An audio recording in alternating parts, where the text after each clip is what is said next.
Welcome to Easy Peasy Books, From Author to Authority, the lively and engaging podcast for business professionals who've always believed they have a book in them. I'm your host, Jillian Whitney. Join me as I chat with authors and industry experts from all around the world to explore simple strategies to write, publish, and leverage your business book. Whether you're an entrepreneur, executive, or an employee, this podcast is for you.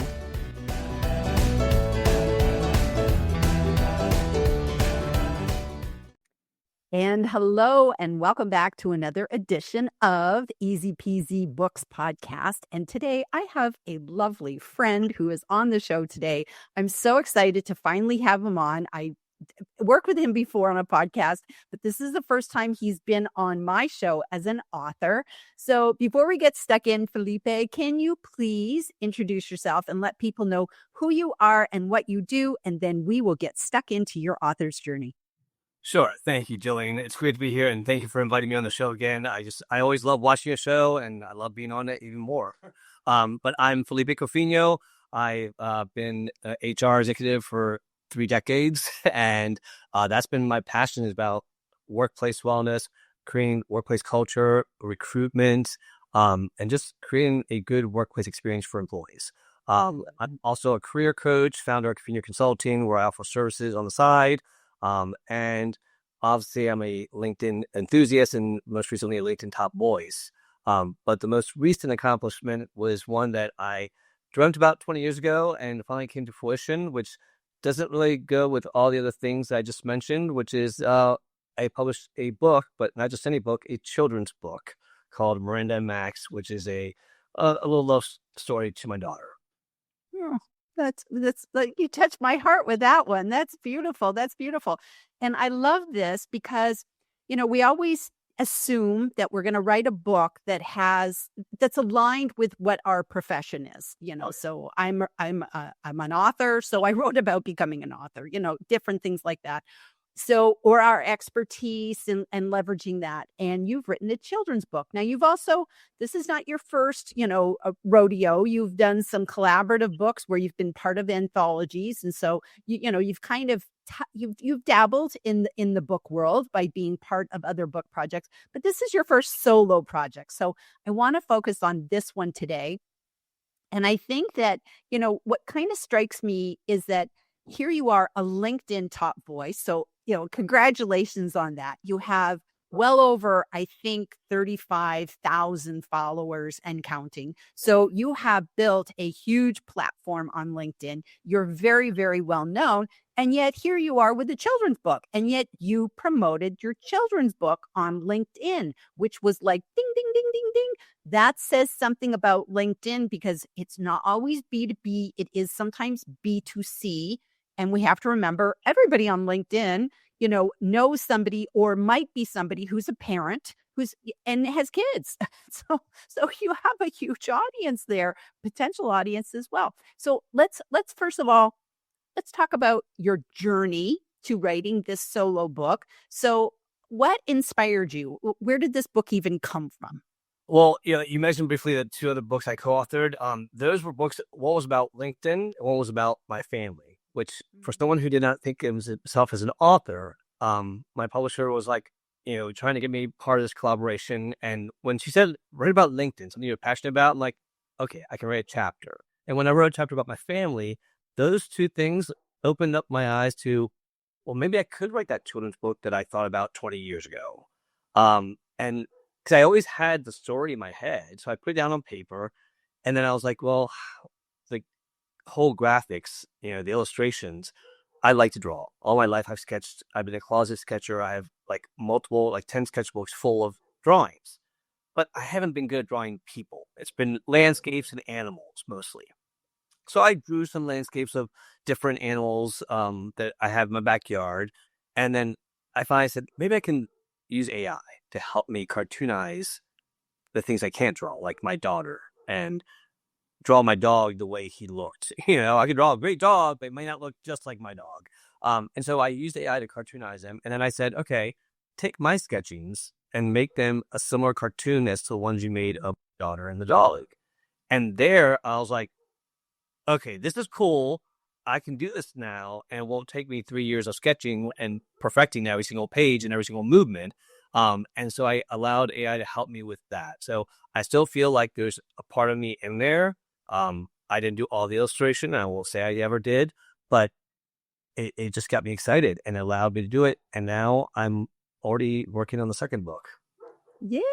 Yeah, that's great. Congratulations. And I love that you're harnessing AI to assist you. It's like it's having like a real virtual assistant, so to speak, because authors tap on AI all the time to help them organize their thoughts, maybe to help them work through what am I missing here, or maybe taking podcast transcripts and saying what can I do with this, these type of things, or even our grammar, our punctuation, our spelling, and all these different things. So to make that shift to having AI help you with illustrations, because I think many people have the desire to write a children's book, but they know they're not artists. And they're like, well, I can't do that because children need pictures. So they're picture books, right? And if I can't make pictures. So would you be willing to share the tool that you use just as a recommendation of one we might want to look at?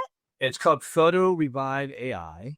And it was one of those where the free versions, I played around with it enough. I played it with different versions to see, and this one here just really seemed to do what I asked it to do, basically, and so it was and it does a lot, and I had fun doing different images of my family for us to practice with it. That's how I practice with it. My daughter's dog peed in the house, so I sent an AI image of her dog in a diaper. And she's like, "Did you put a dog in my diaper?" I'm like, and her fiance is like, "That's AI, isn't it?" I'm like, "Yeah," but I still was having fun. Um, and we missed if I didn't tell you the real reason as to the answer to your question about what inspired me to write the story. My daughter. She was about 3 or 4 years old, and we had our dog Max. He's a Belgian Terran. Imagine a long-haired German Shepherd, basically. And I said, "Can you let Max outside?" And she's like, "Okay, I'm gonna go outside with him." And we have a fenced-in backyard, so I was like, "All right, go outside and have fun." And after 5 minutes, I went back to check on her, and she came running back to me onto the deck with the dog. It's like, "Poppy, Poppy." I was like, "Oh my God, we got lost. It was so scary. We didn't know if we would get home. Ran into the other animals. They helped us home. Max kept me safe." And I'm like, "You were gone like 5 minutes." In my head, I felt like, "Oh, sweetie, I'm glad you made it home." And as we're walking in, I thought that'd be a good children's book one day. If somebody wrote that, not me, somebody. And so that's stuck in my head over the years. And I have a few of those stories that stuck in my head as well of my son. And I always thought these would be great little fun children's book stories. But more importantly, the thing that I think I didn't expect was the fact that, well, two things I didn't expect. One, that these are stories that I would tell my grandkids, maybe my great grandkids, but my kids might not tell these stories. So this is a way for my stories to live on and be able to be told in a way, even whether I'm there or not. And to me, that was a huge thing to be able to do. And it's just, I don't know, for me, it's that along with letting people know, use your imagination, go back in your backyard or wherever you go to the park. And I mean, we grew up using our imagination, Jillian. Like, we had sticks, mud, and a big bush that had like a little tunnel inside. Oh, we could go crazy with that. So put down electronics, go outside, and have a little fun. I love that. I love that. And most of all, I love that your book is promoting reading to kids, because to me, that's the most important thing that we can do is give them that gift of loving reading and jumping into the world of a book. It's wonderful. Wonderful. Thanks. Okay, so let's talk about, in your book, you have something. Well, first of all, your book's available on Amazon. Yep. You made it a paperback. So there it is, paperback. Yay, there it is. And it's also available in Kindle. Yep. Now, was that a hard decision to make? Because you don't often see children's books in Kindle, but maybe I'm wrong. Maybe we're seeing more and more. You're a parent. So, give us that decision matrix of like, okay, yeah, I want to do it in Kindle too. And then also, if you could also tell us about the QR code that's inside your book, because that's a little bit interesting too. So I like to put myself back into my child. I like to remember what it was like to be a child. And I do try to remember those things. And a lot of the memories pop in when you do that. It's a good exercise sometimes. But I also realize that with digital, one of the things that I grew up reading comic books. And I remember reading, I love having them in my hand. I always loved turning the pages. But every once in a while, there was like an image like, God, I wish I could zoom in on it just to see it a little clearer. And that really was one of the driving factors. I said, you know what? I do want this on digital. And there's a second driving factor. Um, I love how we can screen share things from our phone to our TVs. So when I had my niece's boyfriends here, one of them has a kid, and we had another young child, and they both read the book, and they both had reading the book like every night to them, and they're like, they love the book. And I go, do you want to see a cartoon I made out of it? And well, before that, I shared the book on the TV screen, and they loved that. And there's one page that scares them, the red eyes, which is intentional. Like this, I'm not gonna ruin the story, but anyways, but I like that you can share screen share the book or the video to a big TV, and the kids can see it on a big, huge screen and watch it that way, whether it's flipping pages on the screen or watching the video. So that's why I thought the digital thing was valuable, because I definitely, this was going to be a paperback. There's no question about it. That was not even a question in my mind. But I felt like the digital, it does make it easily accessible to people. And also, it was just, I think with times, it's good to have both. And if I'm really trying to market to my audience, have both interests. I still buy paper and digital books. I do both. So now the QR code, if you buy the book, there's a QR code in the very back. And a QR code takes you to this YouTube video. And it's only if you have the QR code can you see the video. And you can keep the video after that, obviously. But it is where I, again, played with AI. I do a lot of training in AI as an HR person at work. And one of the things I like, well, I need to play with it to figure out what AI can do. And so as I started diving into the graphic side of it for work, I realized, well, wait a second.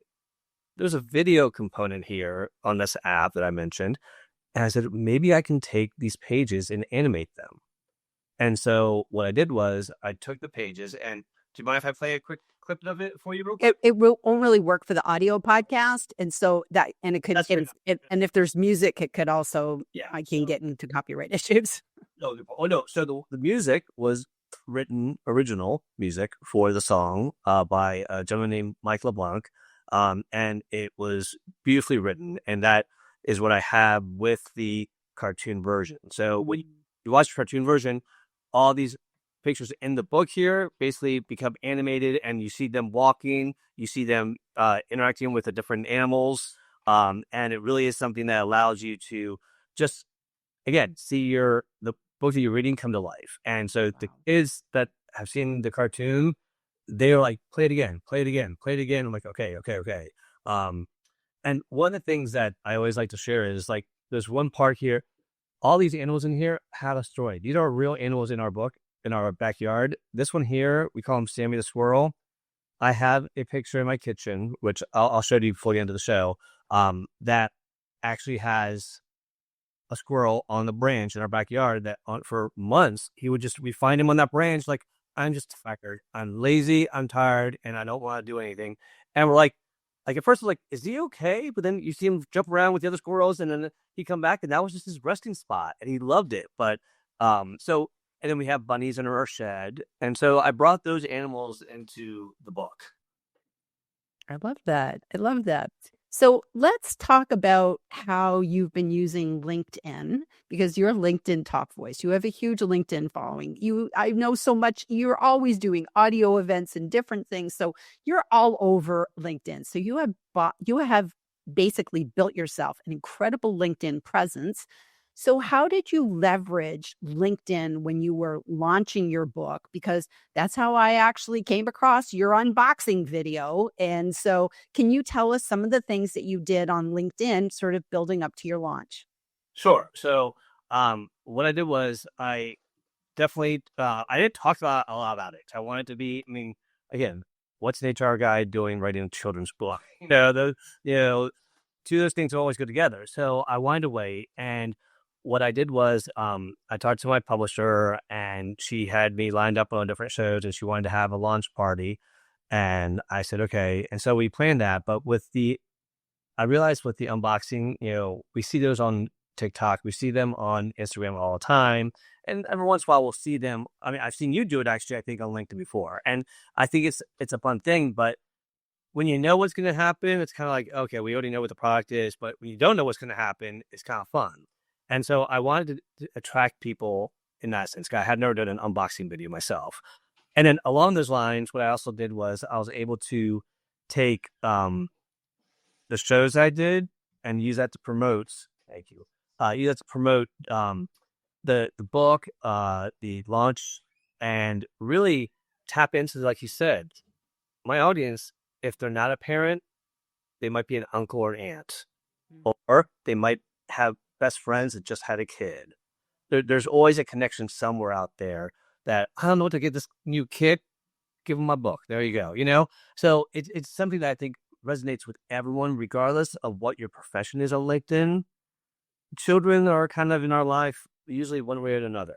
It's very rare that you have people that have no connections with kids. Even people who don't want to have kids, and that's okay. They probably have a niece, a nephew, a neighbor that has kids that they see every once in a while that they always talk to. So unless you truly just like kids that much that you just avoid them at all costs, you probably have someone in your life that's a kid. So I love that. I love that. So what kind of specific post did you did? So you did the video, which was an unboxing. What other kind of things did you do? I did a little. I hit all areas. The only thing I didn't do an article about it, but I did a carousel. I did the unposted video. I did the imaging. I did the post. I did a clip of the song with the actual cartoon video. What else did I do? Oh my God, there's so many things I was doing. I had a whole plan of what I did for the first 3 weeks of all the different things I was going to do. And I won't lie, I did copy some of the things to the TikTok and to TikTok and to Instagram just to get a little bit of exposure. But what I realized was the one platform that started it all, that I have all my oldest friends, college friends, school friends, I wasn't putting it there. Facebook. I'm like, yeah, Facebook that much, but when I have all these people that know me better than some on LinkedIn, why am I not sharing it with them? So I want to make sure I reach out to them. But the LinkedIn community was amazing. I was on multiple podcasts of people that were so generous to support my book. And what I love about LinkedIn is when you're streaming like this, that you can stream to other platforms. YouTube has been my backup to LinkedIn. If LinkedIn ever fell away, what would all my work be? And I like it for the video aspect because I don't post on YouTube that much, but as far as videos, it's a nice place to direct people. Hey, you want to see Maximum Miranda videos? Go here. Hey, you want to see all the videos I do for workplace wellness? Go here. There's a playlist. And what I love about YouTube also is I still do some of our shows as audio only because, Clubhouse and LinkedIn Audio Days. Yep. So when we do it without video, YouTube automatically categorizes it as a podcast. It has its own podcast playlist, which is nice. So I really try to do a little bit of everything for the visual, the written, the audio, the collaboration, the carousels. I use all the features on LinkedIn. I really try to hit every single feature because I think everybody in my audience prefers one feature over the other usually. So absolutely. That's brilliant. I gotta show you Sammy, the real Sammy. Here's the real Sammy. Okay. So for anybody who's listening, he's showing us a picture of this laid back squirrel who just looks like he's on vacation. He's hanging out in a tree. That's great. Yeah, he basically has his arms hanging off the branch. He looks like he's just like ready to pass out and exhausted because he's training a marathon or something. So it's fun. And I think that's the other thing is that the colors in the book stand out. I mean, usually LinkedIn, when we're posting about things, we got brand colors, we're being professional. A children's book, the bright colors jump out at you. So it is eye-catching. So when people are scrolling, they're more likely to stop and say, wait, what's that? Mm-hmm. Let me ask you a question. So on the mechanics of the book, when you were actually making the book, I'm sure you had to make some decisions. One of the things that I'm thinking of off the top of my head is the dimensions of the book. Because like you look at children's, like I'm a parent, and I my kids are long long gone, they're grown up, but I kept all those children books, and I remember that they're important to get into the bookcase, and all those different things. So how did size factor in? Because I think you almost had to kind of go in with the end in mind of saying, okay, I want a book to be this size, so therefore I have to create my drawings and the font size and that. So how did you kind of zone in on that? So, again, I'm not a publisher, I'm not an author, so I had no background experience. I could have reached out to a number of people like yourself and be like, okay, teach me. But I won't lie. I went to ChatGPT and I'm saying, what are the normal parameters, sizes, fonts, tips for children's books? And it gave me three different sizes. I like the 7x7 square because honestly, that's what I'd already started using on Canva. So it was like, it worked. And it taught me so much of what to do. And there were some formatting small things that they had to tweak a little bit, like the page numbers where I put them. But when I sent it to my publisher, I said, I'm ready to publish this. They're like, well, I need to send it to the formatter and this and that and blah, blah. She came back to me. She's like, okay, you did a pretty good job. I go, oh, really? He's like, we'll have this published in 2 weeks. I'm like, what? It was that fast. So it helped me. I always try to think about the end in mind. What's the final product? Because I have grown up being self-diagnosed as ADHD, and I know myself well enough to know that I'm going to chase that shiny penny. So I didn't want to go off on all these different tangents. I want to stay focused. And so when I thought about what does a children's book look like, I pulled out some old ones that we had. I looked at how they always had the white spaces around them. I wanted to make sure that the back covers and the front covers, what were the things that they included? Do they include about the author? I know regular books do. So there was a lot of research that went into it. And I still learned a lot, even when the formatter came back and said, okay, we have to do this, we have to do that. I'm like, all right, that's good to know for the next time.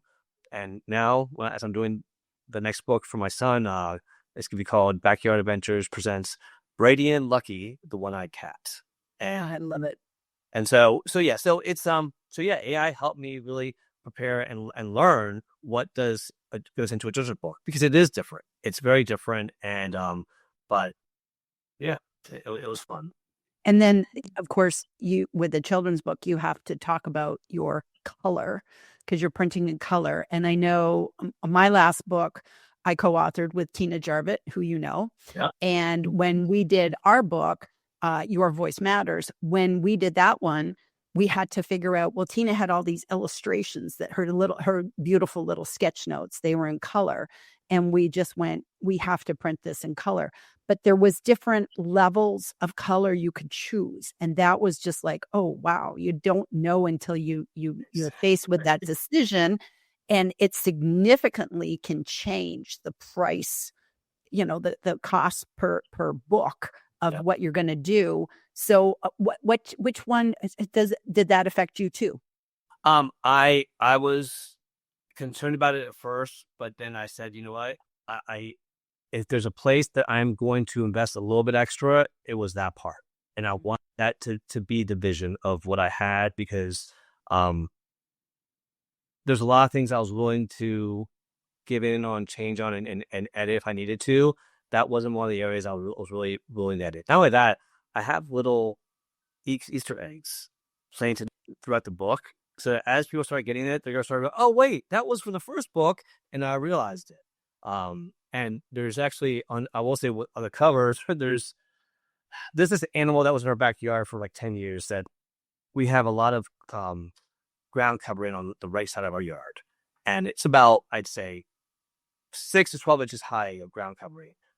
And for 10 years, this random cute little animal would pop its head up out of the ground covering, and we could never figure out, was that a squirrel? Was that a possum? Wait, was that a groundhog? What the hell was that? So in my book, you got this little guy that looks like a standing, almost like a platypus, but without the beak, but has pointy black hair, big white eyes. I'm like, that's what it looked like when we. So it's not a descriptive animal, and it's intentional to be not descriptive because we still don't know to this day what that animal was. But it was cute. He was funny, and it was like a little like pop a mole that would just pop up out. It wasn't out of the dirt; it was out of the ground covering. So I love that. I love that. That's so cute. That's so cute. So I'm going to ask you to put your HR, you know, LinkedIn HR hat on got it. and talk about how, for anybody who's listening, who's maybe an aspiring author and they want to write a book, maybe a business book to, help them market their business services or whatever. Or maybe just to show their expertise because maybe they're job hunting. So you don't always have to be a business owner to write a book. A lot of people could be employees and, they want to have this help them with their career. So being that HR person for us, kind of tell us, how do you think writing a book adds to your credibility, adds to your authority, going from author to authority? What does it do for you? Um, it adds credibility, it adds visibility, it adds value to my brand. There's, I mean, just being able to say that I authored anything, people have this perception, whether it's true or not, that, oh, well, you seem like you're a little more credible now because you authored a book. But more importantly, it inspired me to want to write a business book.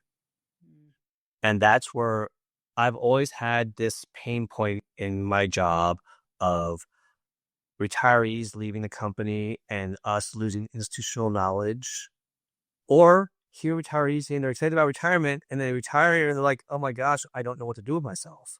So without sharing my idea, I had this plan of how we could do a win-win scenario for the organization, for the individual, and for the people that are coming in, along with cross-generational training from Gen Z to boomers and vice versa.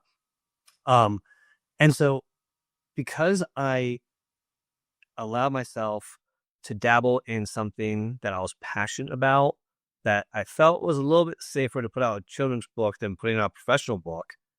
By doing that, it's given me the confidence now to put out that professional book that hopefully will address pain points that HR professionals, CEOs, CFOs are having out there.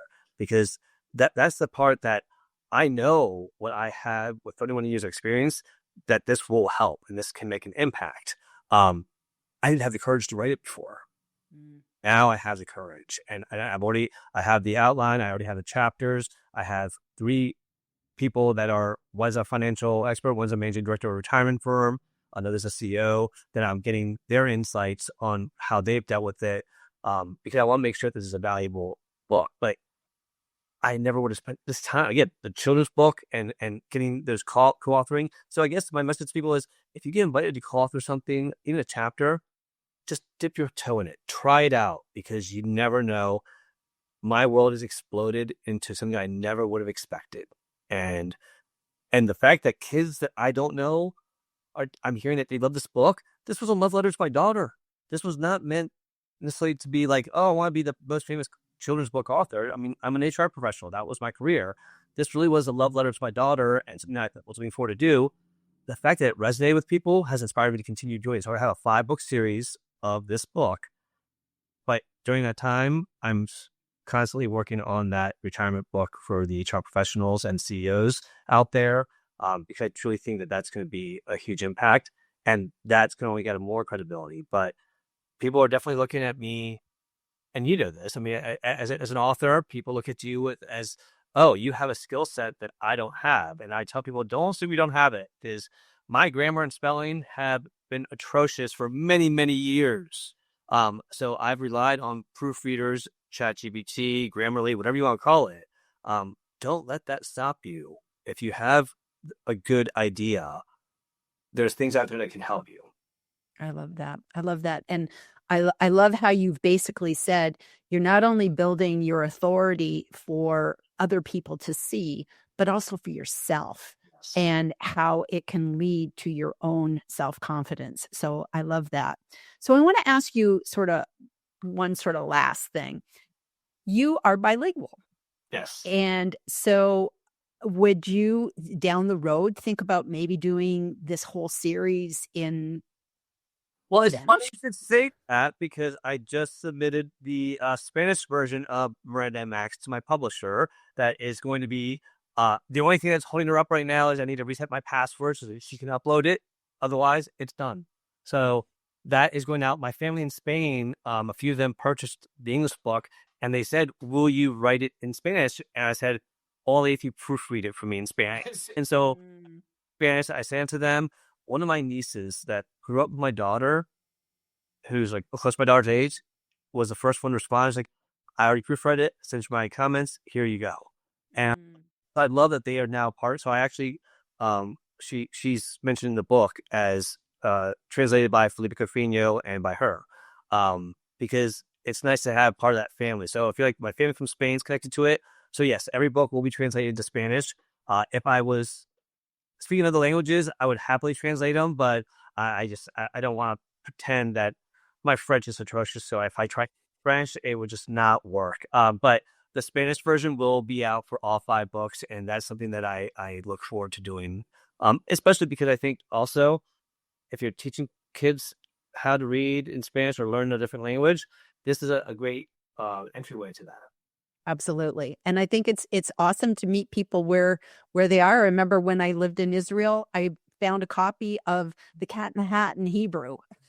And I was trying to learn Hebrew at the time. And I bought that book because I just went, oh my gosh, this will help me because I know the story. It's like it's in my head. I could literally read it so many times to my own kids. So trying to see it in Hebrew was just like, wow. So a lot of times children's books can really be good for adults who want to, freshen up their skills. So there's that as well. Fascinating is that, when one of my uncles in Spain sent me a picture of him reading it to his grandson, and they had bought the physical book. And I, growing up, I remember in Spain, the children's books just seemed bigger. I don't know why. They just seem bigger. They are bigger. Like, I was like, well, how's the format changed over there? But when they bought it, it was, I would say, close to maybe 1.5 inches to 2 inches bigger all the way around. And it was just, and so seeing them open that big book, I'm like, not only was it nostalgic to see the books I remember growing up reading, but it was also just an honor for him to read to his grandchild because he can't read English and speaks English. Your other family members want it in Spanish, but because I can't read it to everybody in English. So I love that. I love that.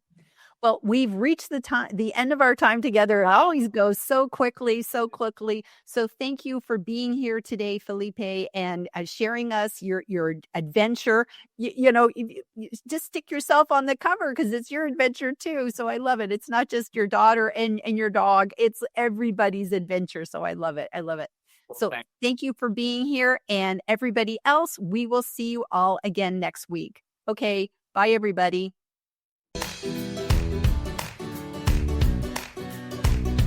Thank you for tuning in to this edition of Easy Peasy Books, From Author to Authority. If you found value in today's episode, I'd be grateful if you could leave us a review. It helps other aspiring authors discover our podcast. To learn more about writing, publishing, and leveraging your business book, visit my website at easypeasybooks.com.